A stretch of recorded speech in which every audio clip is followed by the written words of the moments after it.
ಕಲಬುರಗಿಯ Shri Indumati charitable trust ವತಿಯಿಂದ ಪ್ರೆಸಿಡೆಂಟರಾದ ಶ್ರೀ ರಮೇಶ್ ಹತ್ತಿಯವರು ನಮ್ಮ ವಾಹಿನಿಯ ಜೊತೆ ಮಾತನಾಡಿ ತಮ್ಮ ವಿಶೇಷ ಚೇತನ ಶಾಲಾ ಶಿಕ್ಷಣ ಸಂಸ್ಥೆಗಳ ಎಲ್ಲ ಸಿಬ್ಬಂದಿ ವರ್ಗ ಮತ್ತು ನಾಡಿನ ಜನತೆಗೆ 78ನೆಯ ಸ್ವಾತಂತ್ರ್ಯ ದಿನದ ಅಂಗವಾಗಿ ಶುಭ ಕೋರಿದರು. ನಾನು ರಮೇಶ್ ಹತ್ತಿ, ಅಧ್ಯಕ್ಷರು ಶ್ರೀಮತಿ ಇಂದುಮತಿ ಚಾರಿಟೇಬಲ್ ಟ್ರಸ್ಟ್ ಕಲಬುರಗಿ.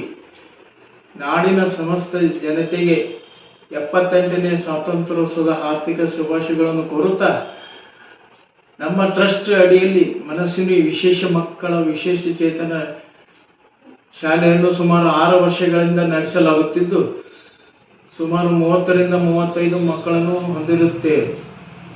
ಮಕ್ಕಳಿಗೆ ವಿಶೇಷ ಶಿಕ್ಷಣದ ಜೊತೆಗೆ ಅವರ ಕೌಶಲ್ಯ ತರಬೇತಿ, ಅವರ ಸಾಮರ್ಥ್ಯವನ್ನು ಹೆಚ್ಚಿಸಿಕೊಳ್ಳುವ ಸಲುವಾಗಿ ಮಕ್ಕಳನ್ನು ತರಬೇತಿ ನೀಡಲಾಗುತ್ತದೆ. ಮತ್ತೊಮ್ಮೆ ನನ್ನ ಹಾಗೂ ನನ್ನ ವಿಶೇಷ ಮಕ್ಕಳ ವತಿಯಿಂದ 78ನೇ ಸ್ವಾತಂತ್ರ್ಯೋತ್ಸವದ ಆರ್ಥಿಕ ಶುಭಾಶಯಗಳನ್ನು ಕೋರುತ್ತೇನೆ. ನಮಸ್ಕಾರ.